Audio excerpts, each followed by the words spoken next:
game.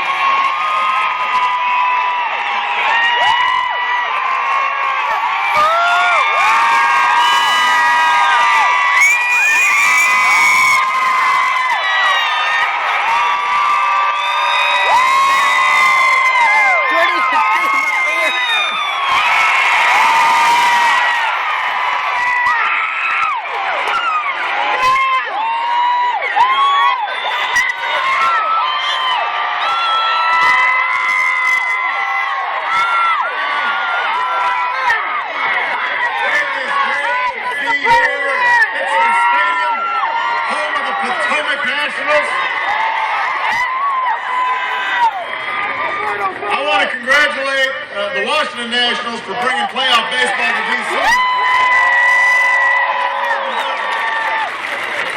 I am looking forward to a White Sox Nationals World Series. It's going to happen. White Sox are still in first place. But I got to admit, you guys are looking a little better right now. You guys are looking very good. Couple of people I want to acknowledge. I want to thank, first of all, making a video. Your former outstanding governor and your current outstanding senator, Mark Warner.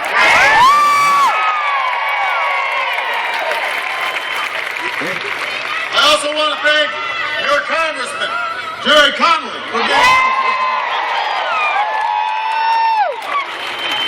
I want to thank all of you for being here. On a day like today, this is not a bad place to be. Got a nice little breeze going. It feels good. Now, I love you back.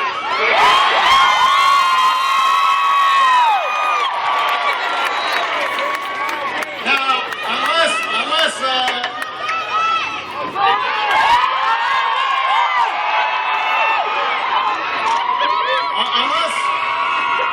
unless your cable has been broken for a while, you may be aware there's an election going on.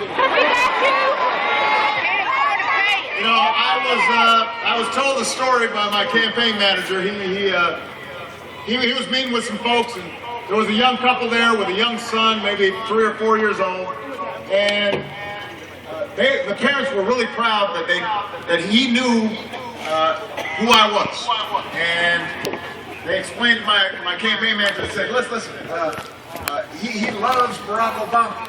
And they turned to the little boy and they said, what does Barack Obama do? And the little boy says, Barack Obama approves this message.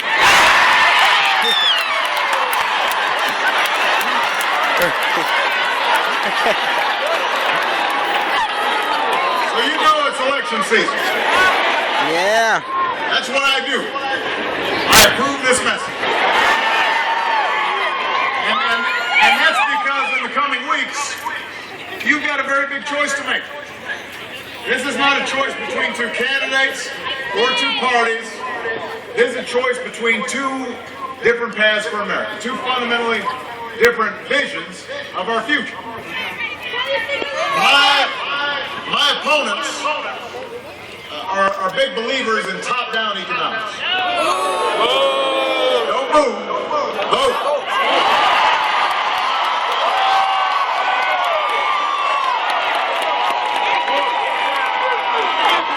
Mr. Romney thinks that if we just spend another $5 trillion on tax cuts that favor the wealthiest 2% of Americans, all our problems are going to be solved. Jobs and prosperity will rain down from the sky. Deficits will magically disappear. We will all live happily ever after. The end. There's only one problem. We tried that scheme during the last decade. It didn't work. Nope. Top-down economics don't work. This country doesn't succeed when only the rich are getting richer. We succeed when folks at the top are doing well, but also when the middle class is doing well, and folks who are fighting to get into the middle are doing well. When more people have a chance to get ahead and live up to their God-given potential. I don't believe we can get very far with leaders who write off half the nation as a bunch of victims. This is great. Who think that They're not interested in taking responsibility for their own life. I don't see a lot of victims in this crowd today. I see hard-working Virginians. Some of you may be students trying to work your way through college. Some of you may be single moms like my mom, putting in overtime to see if you can provide a better life for your kids. Some of you may be senior citizens who've been saving your whole life for your retirement. Some of you may be veterans who serve this country, soldiers who defend our freedom today. Nobody believes that anyone's entitled to success in this country. We don't believe the government should be helping people who refuse to help themselves. But we do believe in something called opportunity. We believe in a country where hard work pays off, where responsibility is rewarded, where everybody gets a fair shot, and everybody's doing their fair share, and everybody plays by the same rules. That's the country we believe in. That's what I believe in. That's why I'm running for second term.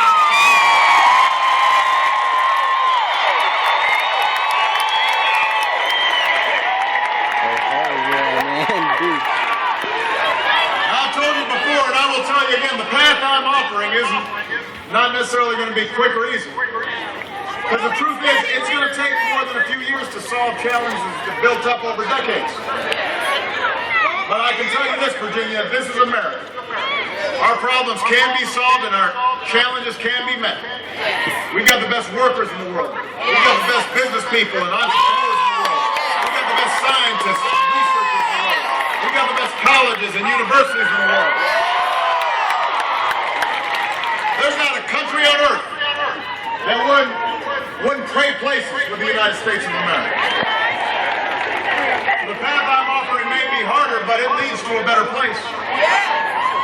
I'm offering a practical, 5-point plan to create jobs and grow the middle class and rebuild the economy on a stronger foundation. So let me break it down in case you guys missed the convention. Or just in case you only saw the ship.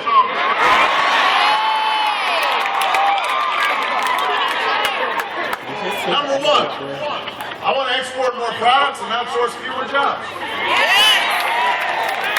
When my opponent said we should let Detroit go bankrupt, we came together to reinvent a dying auto industry that's back on top of the world.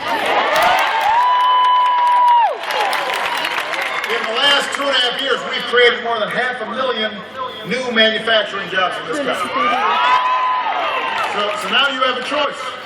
We can build on that progress, or we can do what the other folks want to do and give more tax breaks to companies that ship jobs overseas. We can continue to see outsourcing, or we can do some insourcing and reward companies that open new plants and train new workers and create new jobs right here in the United States of America. I want to help big factories and small businesses double their exports. We can create 1 million new manufacturing jobs in the next 4 years. We can make that happen. I'm going to need your help. Yeah. I'm going to put this up on Facebook. Number two, I'm putting it on Facebook, and Twitter. More of our own energy. After 30 years of inaction, we raised fuel standards so that by the middle of the next decade, your cars and trucks will go twice as far on a gallon of gas. Of renewable energy we generate from sources like wind and solar. Thousands of Americans have jobs today building wind turbines and long-lasting batteries.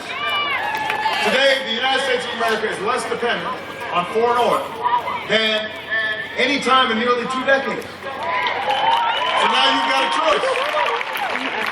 You can do what Mr. Romney wants to do and reverse all that progress. Or you can build on it. I'm not going to let oil companies write this country's energy plan. I don't want them to keep collecting another $4 billion in corporate welfare from our taxpayers.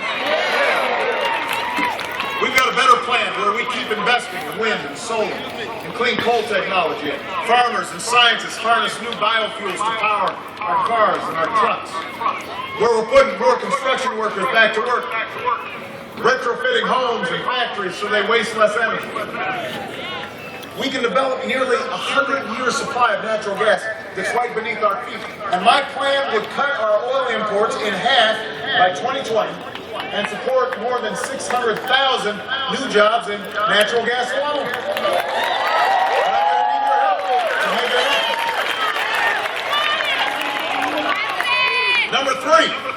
Number three, man. I want to give more Americans the chance to learn the skills they need to compete.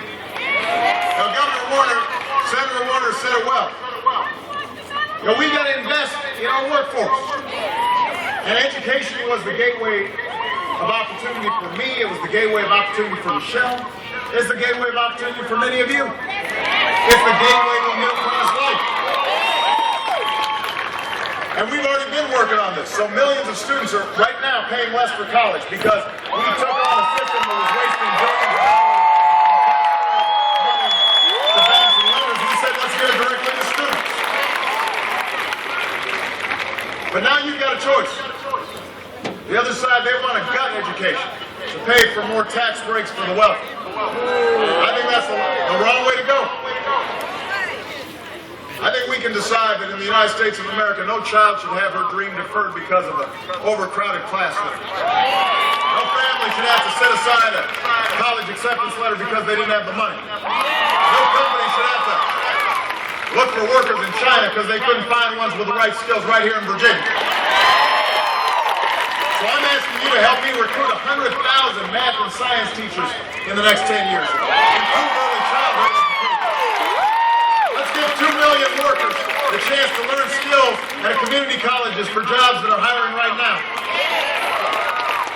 And let's work with colleges and universities to cut the growth of tuition costs because we don't want our young people loaded up with debt. We want them to be able to get the education they need to compete in the 21st century. That's the path we have to choose together. That's what we're fighting for. Come on, Barack. Fourth, we've got to reduce our deficit. And I put forward a plan that independent experts have looked at the numbers. It cuts the deficit by $4 trillion without sticking it to the middle class. That's a lot of money, man. Now, I've already worked with Republicans to cut $1 trillion in spending. And I'm willing to do more. I want to reform our tax code so it's simpler and fairer. But the only way we're going to reduce the deficit is also to ask wealthiest households to pay higher taxes on incomes over $250,000. To go back to the same rate we had when Bill Clinton was president, our economy created nearly 23 million new jobs, we went from deficit to surplus, and we created a whole lot of millionaires to boot.